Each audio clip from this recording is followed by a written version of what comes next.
Hôm nay mình về mình thay nước cho hồ cá thì mình thấy con huyết của mình nó bị xù vảy các bạn ơi. Đó, các bạn có thể thấy cái vảy ở phần bụng đó nó bị dựng lên này, đó nó bị xù không? Đó.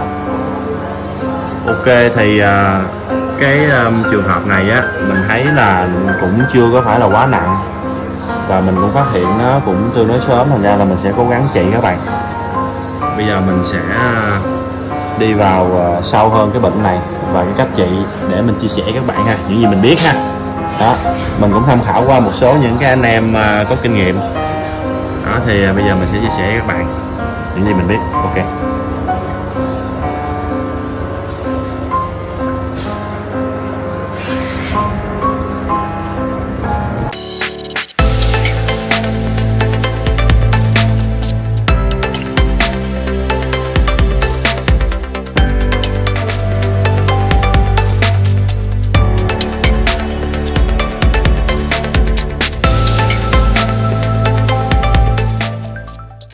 Yo, chào mừng các bạn đến kênh của mình là Hugo Dương. Để các bạn mới là chưa biết, mình chuyên review và sẽ kinh nghiệm về cá cảnh, du lịch, đồ ăn và vân. Thì hôm nay chúng ta đã quay trở lại với cái video cuối tuần của mình. Như cái video trước á, mình có chia sẻ vào cuối video clip á, là cái con cá này của mình nè, đó nó đang bị xù vảy các bạn ha. Thì cái lúc mà mình làm cái video đó là cái con cá của mình nó bị xù vảy được ngày thứ 2. Đó, lúc đó nó đang nằm đáy các bạn, nó nằm đáy và cái phần mà vảy nó bị kênh lên đó, nó bị kênh từ cái phần bụng xuống phần đuôi luôn. Đó thì lúc đó là mình nghĩ là cái ngày hôm đó là cái ngày mà cái bệnh của nó đang trong cái tình trạng mà nặng nhất á. Đó, và qua mấy ngày sau á, sau khi mình chữa bệnh cho nó thì nó đã hồi phục rất nhanh. Tầm khoảng 4 ngày thứ tư á, là mình thấy nó đã hồi phục được 90% rồi. Qua ngày thứ 5 á, là bắt đầu mình thấy nó hoàn toàn nó khỏe rồi. Tất cả những lớp vảy đó thì nó đã hết kênh lên và con cá nó đã bơi lội rất là sung, ăn uống lại như các bạn thấy đây. Đó, nó đã bơi lội là rất là bình thường rồi. Ok, thì ngay lúc mà mình quay cái video này nè là con cá mình nó đã khỏe rồi. Thì bây giờ mình sẽ roll back lại những cái ngày trước, những cái ngày mình trị bệnh đó các bạn. Thì mình sẽ chia sẻ cái quá trình mà mình trị bệnh con cá này để cho các bạn nếu mà các bạn nào ở nhà có con cá mà đang bị xù vảy giống vậy đó thì các bạn cũng chỉ cái cách giống mình để con cá các bạn mới hết bệnh ha. Tối nay á, là hiện tại mình đang quay cái video này á, là đang là 1:30 tối rồi, thành ra là còn cái mic của mình thì mình để ở bên nhà bên kia đó, thành ra là hôm nay là cái âm thanh có thể nó không được tốt lắm, nên các bạn thông cảm với mình nha. Hôm nay là ngày thứ 2 các bạn ơi. Ngày thứ 2 mình phát hiện ra con cá đồng mình nó bị xù vảy ha. Có vẻ là nó nặng hơn rồi các bạn. Hôm qua mình thấy nó chỉ có ở phần bụng thôi, bữa nay là nó lan xuống phần đuôi luôn rồi. Đó, mình đang cố gắng, mình đang chăm thuốc và mình đang cố gắng trị bệnh cho nó ha. Hy vọng là nó sẽ hết sớm. Lo quá các bạn, thật sự là rất là lo luôn á. Mình rất là thích con huyết này luôn, mình chăm rất là kỹ luôn, mà làm như là cái gì nó càng kỹ là nó càng bệnh hay sao á. Đồ ăn á, thì mình cho nó ăn sâu, dế, lâu lâu 1-2 con nhái. Mấy con cá đồng kia, con hai bát với lại con bối mình cũng cho ăn nhái luôn, cũng cho ăn y chang, thực đơn y chang luôn mà không bị. Có con huyết là mình cưng nhất là lại bị bệnh, thiệt tình.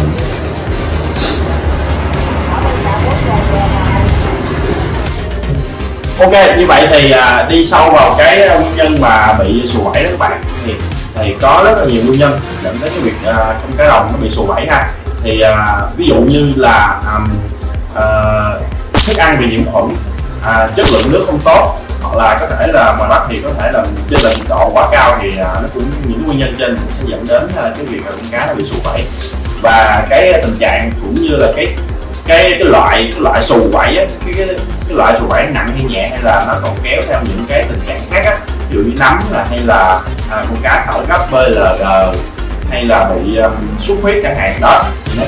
Tùy theo cái tình trạng mà mình sẽ có những cái thuốc trị cho nó phù hợp. Ở đây con cá rồi của mình á là mình thấy là nó bị xù không nặng lắm, tương đối nhẹ, thành ra là mình sẽ sử dụng là một loại thuốc là Biceptol.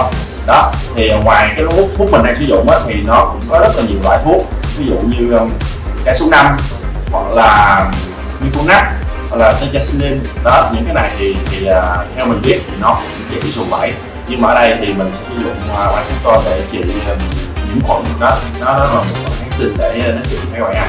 Và mình ở trên mạng á, thì có rất là nhiều những cái video clip dạy hướng dẫn các bạn trị bệnh sù vẩy rồi. Ở đây mình chỉ chia sẻ đó cái cách trị con cá đồng sù vẩy ở nhà của mình đó. Có nghĩa là mình gặp cái trường hợp này, mình gặp cái bệnh này và mình đã chữa trị nó và nó đã hết, thì mình chia sẻ với các bạn thì có thể là cái cách trị của mình nó có thể đúng, cũng có thể sai, nhưng mà thực tế là con cá của mình đã trị hết rồi thì mình chia sẻ với các bạn. Ok ha. Thì đầu tiên cái điều mà cần thiết nhất là mình phải nhận biết được cái dấu hiệu của cái bệnh sù vẩy trên cái con cá của mình ha. Có thể là nhiều người mới chơi chưa có nhận biết được, chưa có nhìn ra là cái con cá mình nó đang bị bệnh gì, và mình để cái thời gian mà mình nhận biết cái bệnh đó nó dài 1-2 ngày, thành ra là con cá mình nó đã trở nặng rồi. Thành ra là cái đầu tiên là bạn phải nhìn được con cá của mình là nó bị sù vẩy, phát hiện càng sớm thì mình trị nó càng dễ và nó sẽ không có trở nặng ha. Thì ở cái con cá mà nó bị sù vẩy đầu tiên đó là cái dáng bơi nó sẽ rất là khác thường.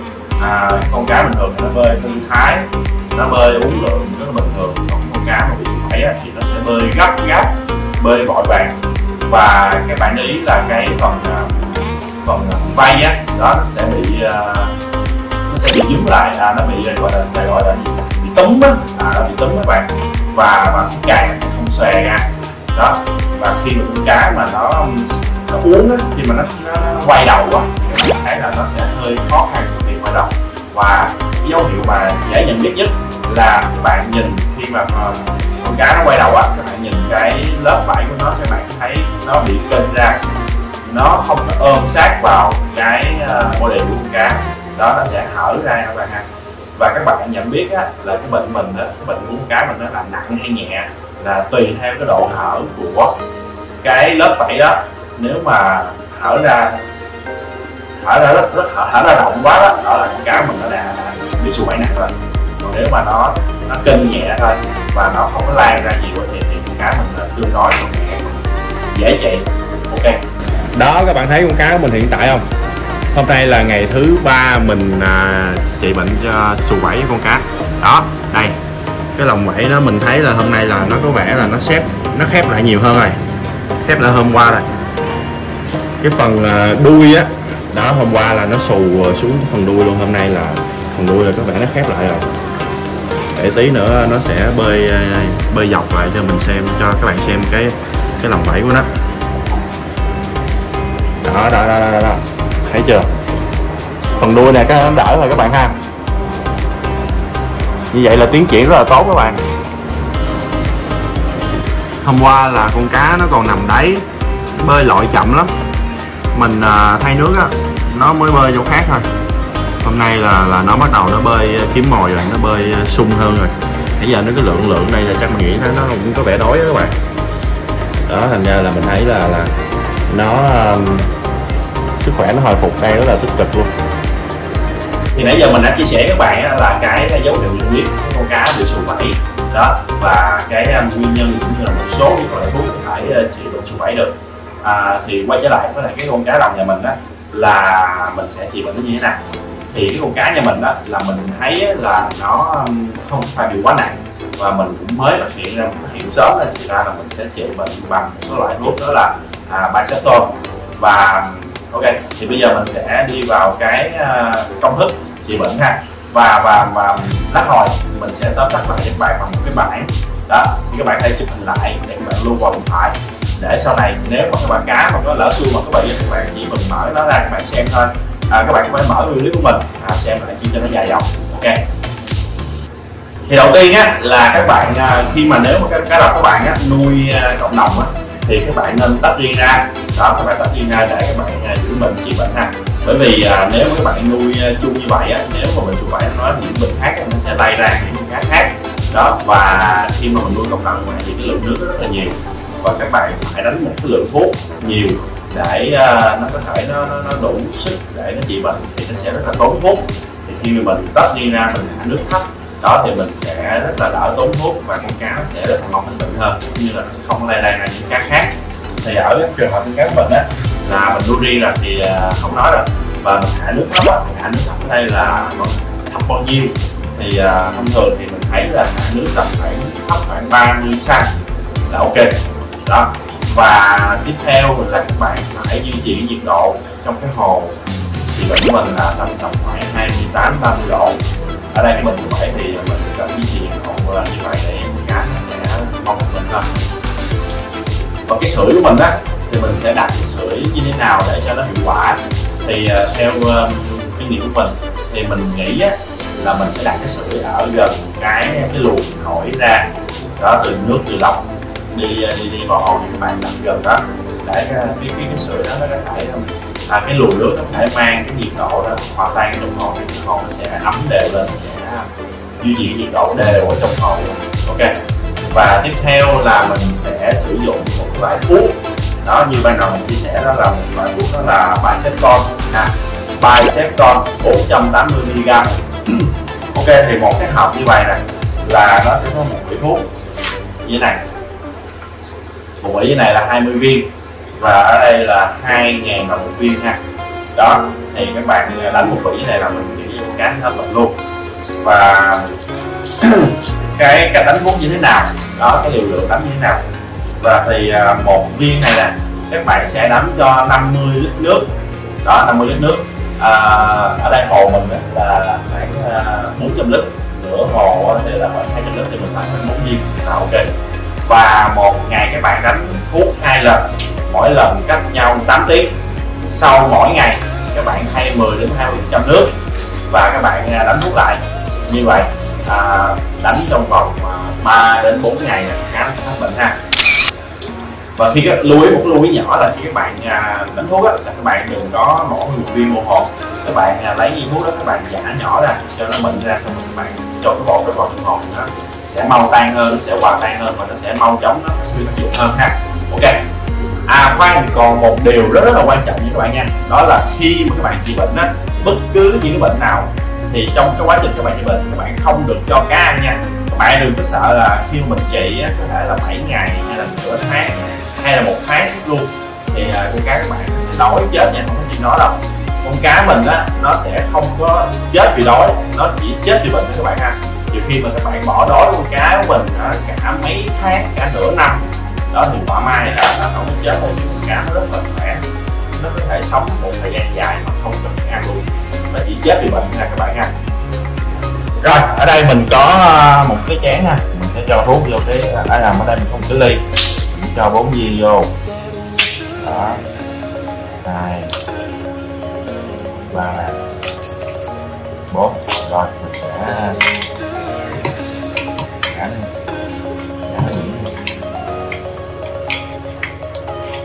thuốc này thì các bạn có thể mua ở ngoài nhà thuốc Tây đều có các bạn ha, không có hiếm, thuốc này không có hiếm đâu, ngoài nhà thuốc Tây là có bán hết đó. Đó thì cái này là nó trị bệnh gì cho người nhiễm khuẩn gì đó không biết nữa. Các bạn có thể, nếu mà các bạn muốn tìm hiểu sâu hơn thì các bạn có thể xem cái hướng dẫn, cái tờ hướng dẫn ở trong cái hộp thuốc là nó có hết. Đó mình còn mình đang giả nó nhuyễn rồi nè, thấy không? Đó giống như xì ke vậy đó. Bây giờ mình sẽ cho vào trong hồ là ok. Ở đây mình cho vô cái ngăn cuối của cái bộ lọc luôn để cho nó hòa tan luôn.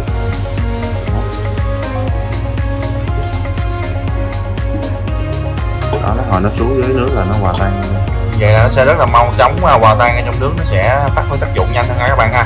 Sau khi mà chăm thuốc thì các bạn nhớ mở sưởi ở nhiệt độ là 30 độ rồi. Ở đây mình sử dụng cái sưởi Polina này. Đó.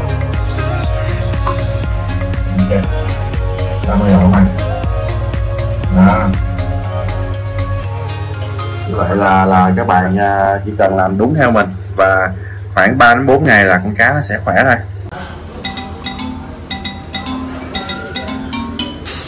Rồi như các bạn thấy thì đây là con huyết hiện tại của mình đó các bạn ha. Sau 5 ngày mình chữa trị thì nó đã lành hoàn toàn rồi các bạn. Đó, nó đã hồi phục hoàn toàn rồi ha. Dáng bơi rất là thư thái lại rồi. Cái đuôi với với cái vây của nó là không có túm nữa đó, nó bung ra này các bạn ha. Và nó ăn bữa nay là sung lắm các bạn, bữa nay ngày 5 là nó bắt đầu ăn là được rồi. Mình cho nó ăn ít thôi, 1-2 con sâu một ngày thôi, nhỏ xíu à, để cho nó đừng có đói thôi chứ không có cho ăn nhiều đó. Thì có nhiều bạn nói mình đó là anh nuôi con huyết này hình như là không có hợp đó, nó hết bị cái này tới bị cái kia đủ thứ hết. Thì mình cũng thấy á, là cái điều này nó có cái đúng đó là đúng là mình gặp rất là nhiều vấn đề khi mà mình nuôi con huyết nhí này, nhưng mà quan trọng á, là mình gặp những cái trường hợp đó và mình đã giải quyết được, mình đã xử lý được, và mình thứ nhất á, là mình có thêm kinh nghiệm cho bản thân, và thứ hai là mình có thêm những cái video để mình chia sẻ những cái điều đó tới các bạn, để những ai mà gặp cái trường hợp giống như mình thì họ cũng có cách giải quyết, đó cũng là một cái hay. Ok, thì mình có đôi điều chia sẻ các bạn vậy thôi. Hy vọng là các bạn nào mà cá đang bị xù vảy thì cũng mau chóng chữa trị và thành công.